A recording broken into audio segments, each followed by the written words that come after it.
everybody. Welcome to another edition of NCW, also known as New Comics Wednesday. If you haven't been with us before, we chat for a few minutes every Wednesday about Zenescope's newest and hottest releases.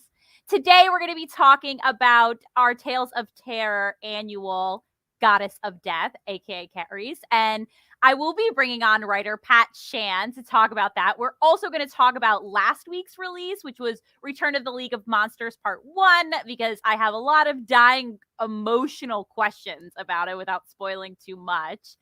I actually sent Dave and David a note yesterday and said, guys, that story, I finished it. I didn't finish it fully last week because I wanted to wait until I got to talk to Pat. And then I finished it and I was like, what? But there was some shocking moments, so I won't spoil anything, but we will talk about that.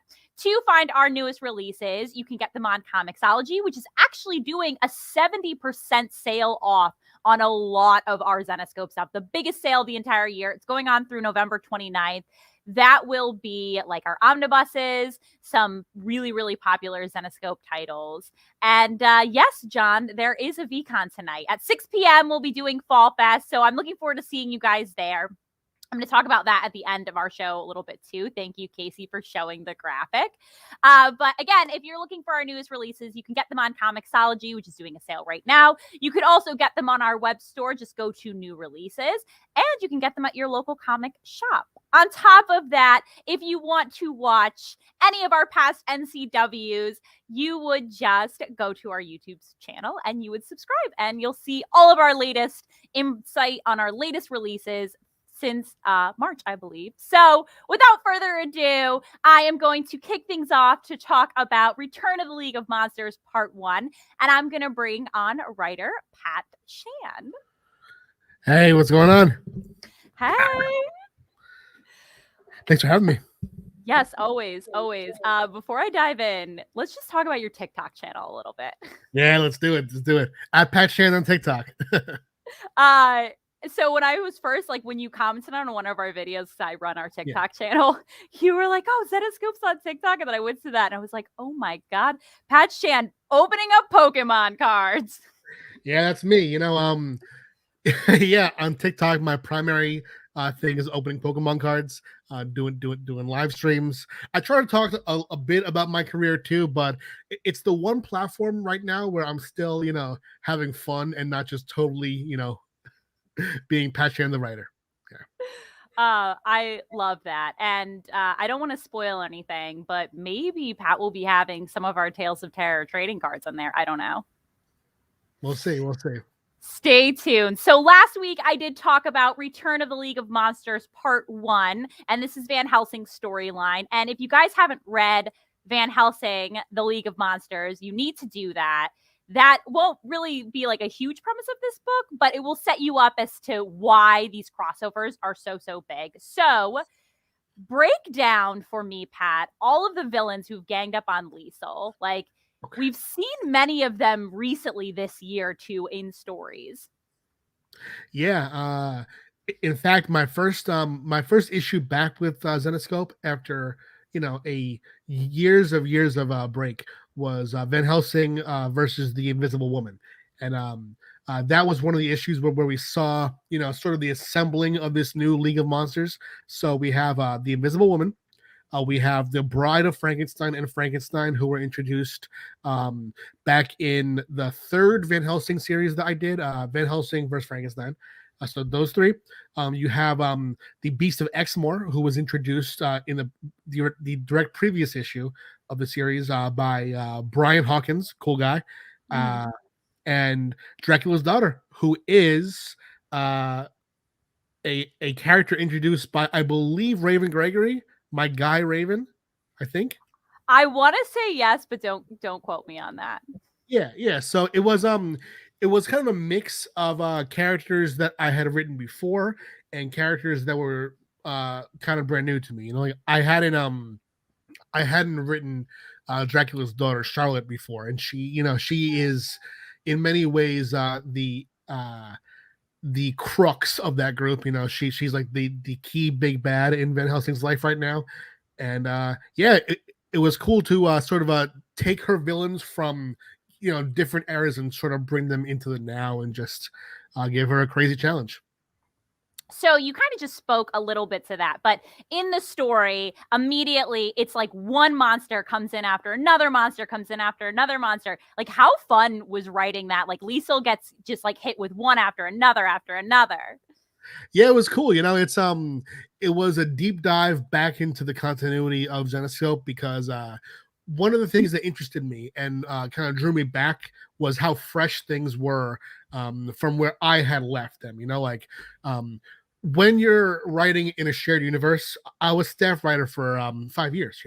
I had written or plotted between 200 to 300 comics. So I had explored every facet of the universe at that point.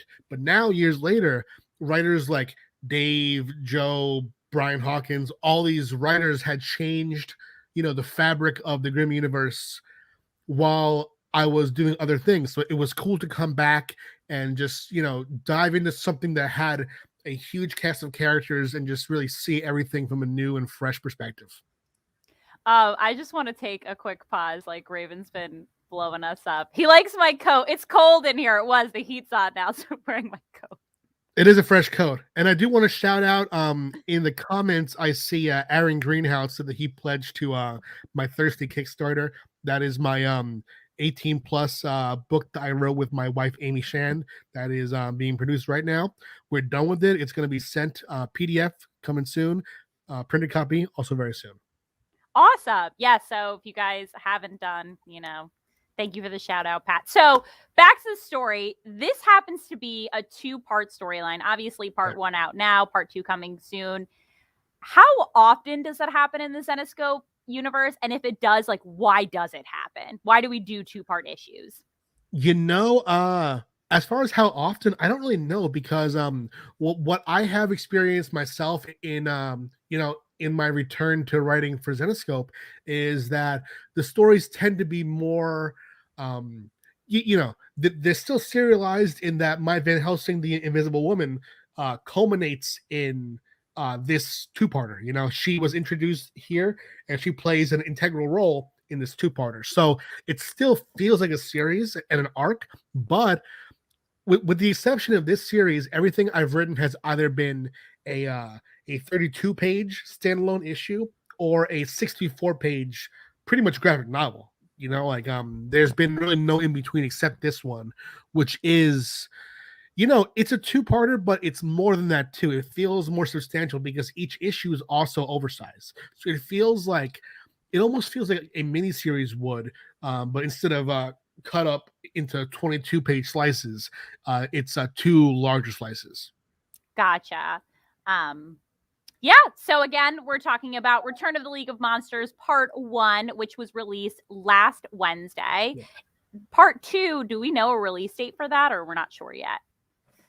I think next month. I'm not 100% sure, but that could be totally off base. I've seen enough artwork that I would say this year for sure, but as far as the date, no, I don't know. I'm not 100% sure too. Just expect that it's coming sometime in winter 2021/winter 2022. Yeah, but soon. Okay, so let's dive in and talk about today's release, which is Tales of Terror Annual Goddess of Death Carries. Wow. I know that Carries is like everyone's girl, right? They love her. Yeah.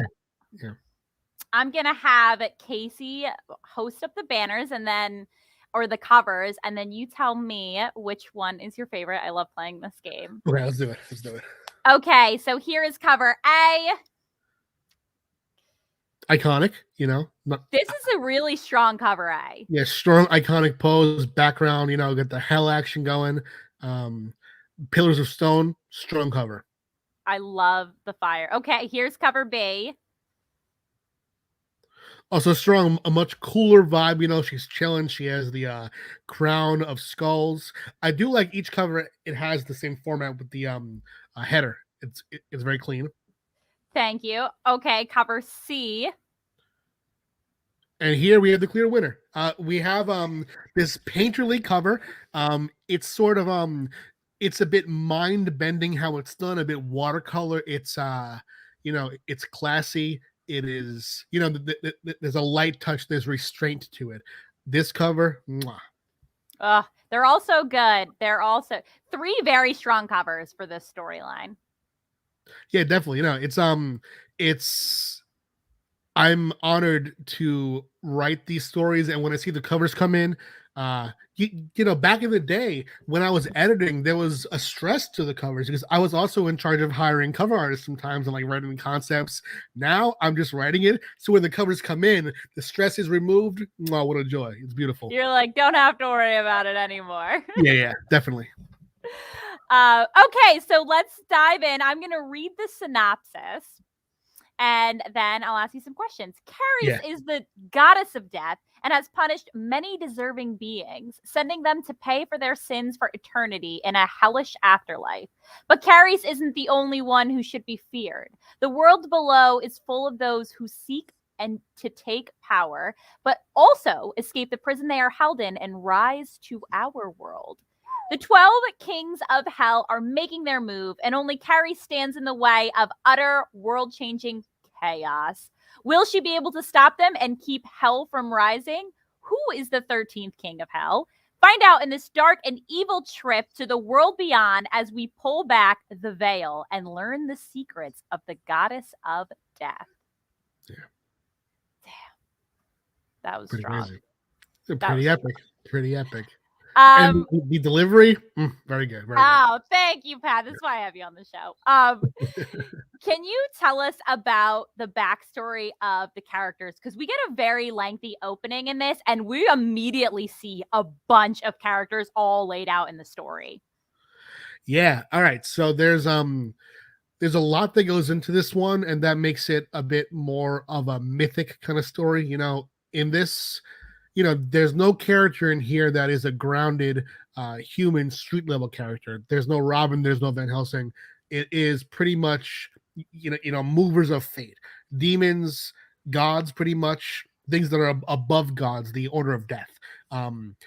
Caris herself was introduced by Raven Gregory, my dude, who's in the comments right now, pat himself in the back a little bit. Raven created Caris in No Tomorrow. And No Tomorrow, she was as she is in Tales of Terror, the ongoing series, a villain, a force of nature. She was the bringer of death. Tales of Terror would take that concept and would sort of pit her more as someone who was going after individual people and finding people who deserve to die in gruesome ways and carrying through on that. That all changed in Ralph Tedesco's year 10 one shot, which was celebrating 10 years of Zenescope. And it's crazy because looking back now, I remember, I remember those one shots and those parties as if it was recent, but it's been over 15 years of Zenescope now. And yeah, that issue was very much the starting point for what we did here. It established the order of death, how each realm, Wonderland, Mist, Neverland, Oz, and Earth, has a different death. And it set the mythology that would be the basis for what I did here. And also, too, we have deaths, and then a major force in the issue is the Kings of Hell.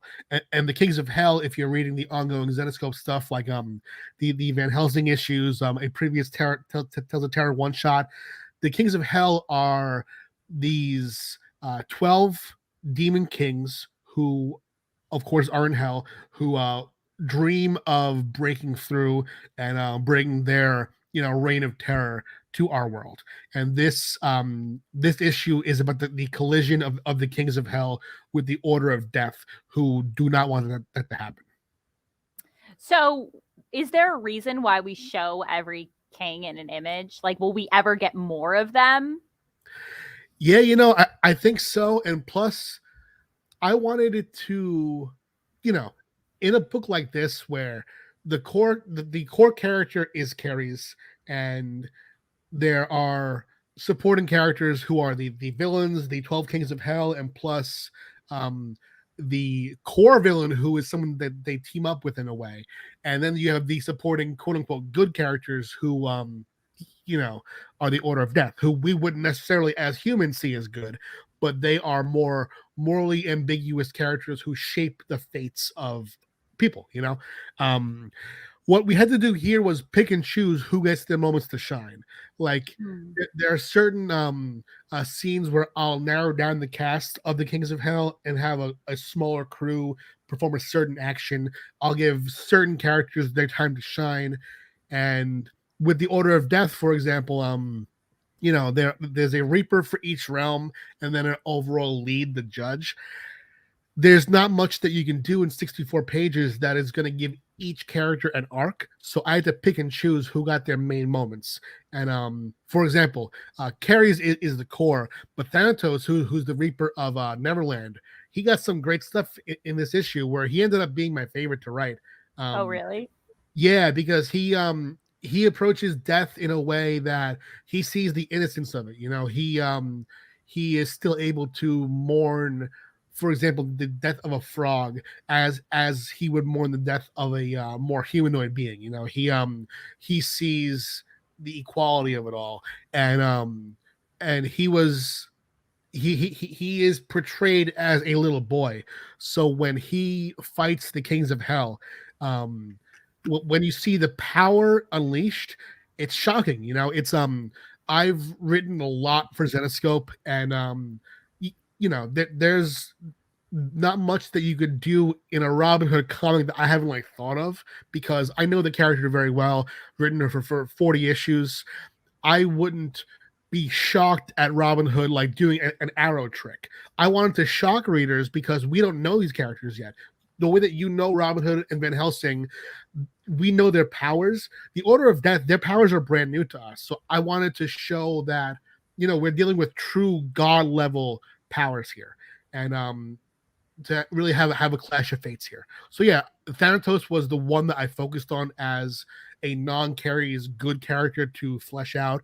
And for the Kings of Hell, we started out showing a few major moments for a lot of them, but then as the narrative went on, we had to focus down more on the new villain. So I just have one more burning question, and then I'll let you go. Why did this story take place in Opalaka? Oh, that kind of thing, it's weird. I actually don't know. I look back at certain ideas. It could have been a thing that I just to be 100% real, I needed a warlord kind of character, right? For a brief scene, I could have searched what country has a warlord problem. That could have been the truth, that could be true. Or it could have been in the outline. That I don't even remember. So I literally so I don't know if you know this, but before I lived in Philly and Connecticut, I lived in Miami, and I went to Opalaka a lot, and I'm like, why is this story taking place in Opalaka? I don't even know. There were certain scenes where, I just searched something and it led me to a place, and there we go. Yeah. And there we go. Well, thanks, Pat, so much for joining us. Thanks for having me. Always great to have you on. Do you want to quickly shout out everything that you're working on right now? Yeah, sure. I have this issue coming out today. Check it out, please. It's I'm very proud of it. It is unlike anything that I've written for Zenescope before. It's a more mythic kind of story that I hope that you'll enjoy. What else? I have Destiny New York as my ongoing series. It's coming out in single issues from Black Mask. Issue number 8 comes out either next week or the following week. It depends on what's going on with Diamond. And the graphic novels of that series come out through my company Space Between. They go on Kickstarter once per year, or you can go on Etsy and search Space Between Comics, and they're all there. Volumes 1, 2, 3, and 4. And what else? Oh, and School of X, my Marvel X-Men debut. It's going to be a collection of short stories. It's prose that comes out from Aconite Books in December. So that should be on pre-order right now. Awesome. And guys, make sure that you go follow Pat Chan on TikTok, because he might be opening some of our trading cards very, very soon. That'd be fun. Cool. I will have you on very soon, Pat. Thanks for joining me. Cool. Thank you. So again, today we were talking about Tales of Terror Annual Goddess of Death. And as we shared, there are 3 wonderful covers. It's $7.99 in our web store. The link was dropped earlier today. So that's incredible. Something else that's coming out very, very soon, which is maybe dropping this weekend, is the second of a 2 series of our Advent Calendar box. And I am having on a very special guest today, the girl who sits diagonal from me at the office, who I begged to come on the show, our wonderful graphic designer, Ashley. Hi. This is Ashley's kitchen, and I think that this background is like pretty awesome. It's fantastic background. My husband did a good job. So really quick, Ashley, how long have you worked for Zenescope? I've been at Zenoscope for 6 years. July will be my 7-year anniversary. Oh, how exciting. Oh, Adrian. What up, Adrian? Started as an intern and worked my way up. So what kind of projects do you work on at Zenescope? I do a lot of like the products. So I did the tarot board game. I worked on all of the statue Kickstarters. I'm the person that does a lot of the product stuff. I've done some book stuff. I've done all of the coloring books, random ads here and there, just all the other little stuff that Chris Cote can't do because he's so busy getting out all of our amazing books. Yes, Ashley is a rock star, let me tell you, because I send her emails practically every day saying, hey, can I have this? And she secretly has a voodoo doll of me under her desk, and that's totally fine. It's possible. So I want to talk about the Advent Calendar. So here is the Advent Calendar Zen box that will be dropping for Christmas holiday season, and it should be dropping this weekend. Let's take me through like the design of the box. Take me through how this concept came to be, stuff like that. So I believe this concept actually came to be last year in 2020. And it was kind of just an idea of like, how do we, get some of our product out there that not many people get to see sometimes, or they don't know we have. So we created this like Advent box where we had a couple new exclusives and things. And then we would add in some of the older issues that people don't see often at conventions or things like that. And it had like some exclusives, some new merchandise like magnets or stickers or something like that. So it started last year, and then this year it just blew up, and we had the idea to have a holiday and a Halloween box. So it's 13 days in the Halloween and then 25 days in the holiday box. But yeah, that's pretty much how it started. So who designed this box, Ashley? I did. How long I did. does a design like this take? Like, how do you decide what the cover is going to be for this box, and how do you get it onto actual merchandise? So this box actually started like 100% completely different direction. Originally, I was going to use a older Elias Chadzuda's Halloween cover he did. It was a Mystere cover where she's sitting in this like graveyard with some pumpkins around. It had some really awesome orange colors that really popped against the background. So that was the original image I was going to use. And then these connecting covers came in, and I was like, well, why not make them a connecting box? Because that'd just be super awesome. And that's something that like I would collect and put on my shelf, is like the connecting box. Plus it's Jack and Sally, and who doesn't love Jack and Sally? That's so true. It started in a complete different direction and then changed. And I had the box like completely designed and then redesigned the whole box. Yeah. How long does a design like this on the box take?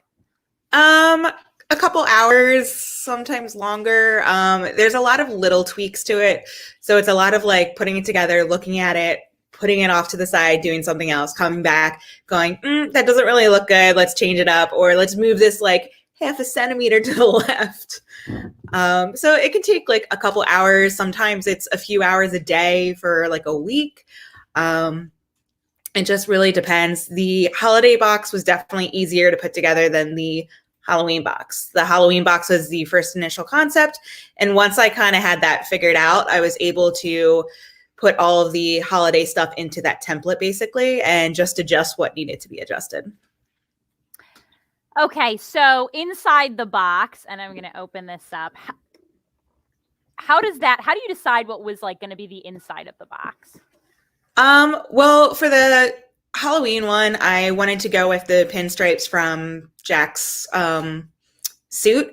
So that was like a super easy thing. And then originally for Sally, I actually had all that patchwork, but I hated how it was multicolored versus the Halloween box, which was black and white.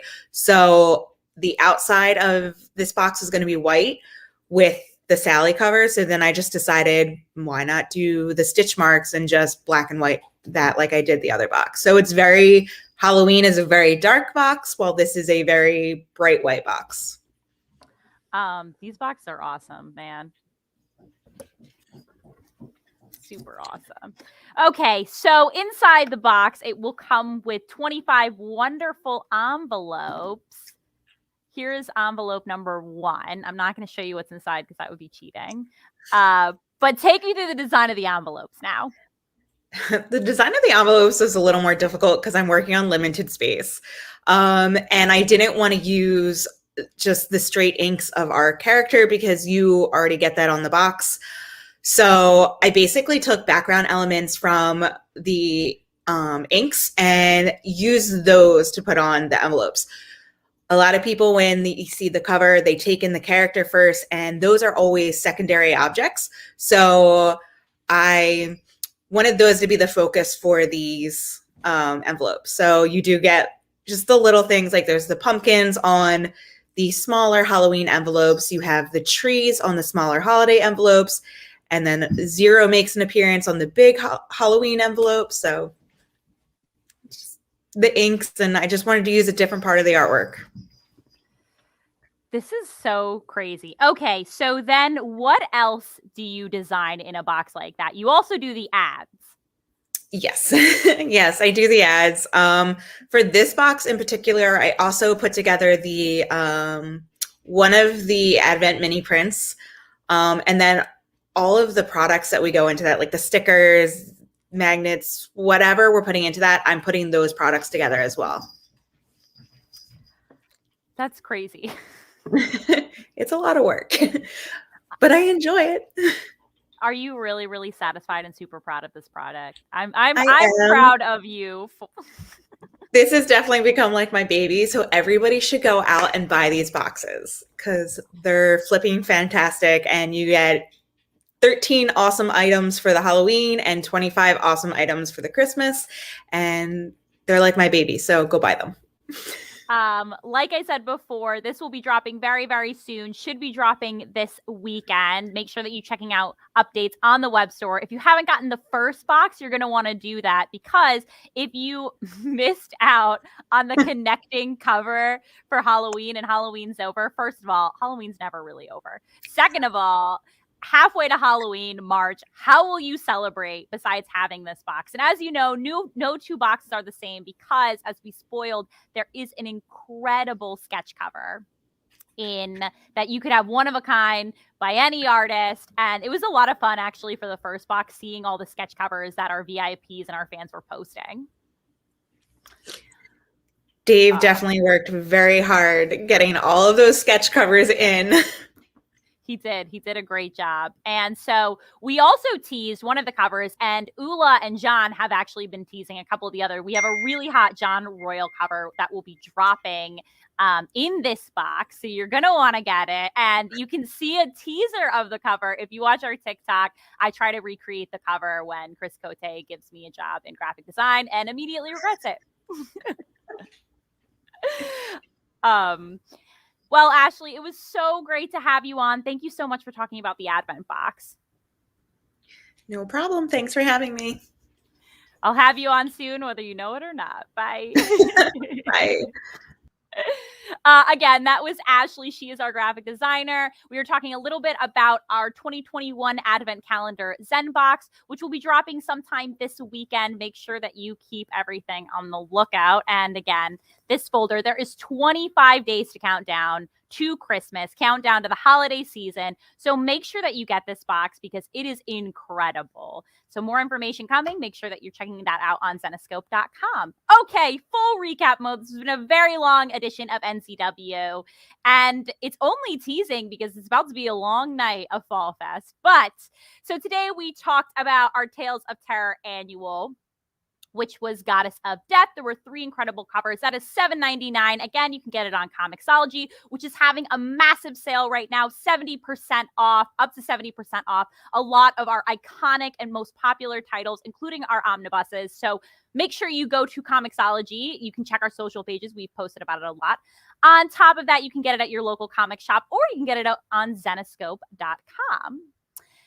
Bunch of stuff that will be taking place tonight at 8 p.m., You want to be here. You want to stick around because we'll be dropping some incredibly rare collectibles that I know you guys want. Some stuff that you're going to want for the holiday season. Really treat yourself and get something special for somebody that you love because they'll be so appreciative and so excited. So that's going to be from 6 to 8 p.m. And I'll preface that instead of a dedicated segment where we give away a bunch of stuff throughout the entire show, we're just going to give away a bunch of stuff. So if you order on the show, you have a very, very, very good chance of getting some free stuff by yours truly. Our incredible Kiera put together the prize packs today. So that is today at 6 p.m. You can check it out on our Facebook page. You can watch it on YouTube channel. You can watch it on Twitch. Just make sure that you're going to hang out with us in the gang because we're super thankful for fans like you. On top of that, this Friday, we will be doing Movie Club. It is with the regular attendance, as Jay would say, whoa. Bill and Ted's Excellent Adventure. Party on, people. So make sure that you are attending that at 6 p.m. The regular crew will be in attendance. We'll be unveiling Sun Kumanaki's latest hot homage cover. And I don't know if you guys saw on our social pages, but Marilyn actually shared her time at a convention, and there was a fan that brought our covers. And that was just one of the most awesome things that I've ever seen on social because it's cool to know that we do like fun stuff like this live streams and you guys really do enjoy it, which is the best. So happening this Friday is Movie Club. On top of that, if you are a VIP, we'll be doing the VIP virtual holiday event that will be on December 1st. That's going to be, a lot of fun. We're doing an ugly sweater contest. There's going to be a white dragon / white elephant. You're going to get to hang out with a bunch of the fun Zenescope crew that you love, and a lot of interactive events will be taking place. So if you're not a VIP, become a VIP because it's only $99 and you get to hang out with us, which is awesome. On top of that, we have a retailer live stream coming the following Tuesday. That is going to be with Game On Comics. And there we go, December 7th at 4 p.m. Eastern. That will be our last retailer stream of the year. And I know that you guys are very charitable and you love giving back. So make sure that you attend because as always, 50% of the proceeds will go to our retailer partner, Game On Games and Comics. On top of that, our next virtual con after this is happening only 3 weeks from now. So just wanted to give you the very, very early heads up, December 9th and 10th. Hope to see you guys there. Wow, look at all these grabs. Casey is on it. Let me tell you, she has got everything planned out and ready. Okay, so I hope to see you guys again at 6 p.m. and be on the lookout because this Zen box will be dropping this weekend and maybe the Zenjamin plushie might be dropping soon too. So keep a good lookout on Zenescope.com. As always, this has been Amber with NCW signing off, where you at Zenescope come for the covers, but you stay for the stories. I'll see you guys at 6 p.m.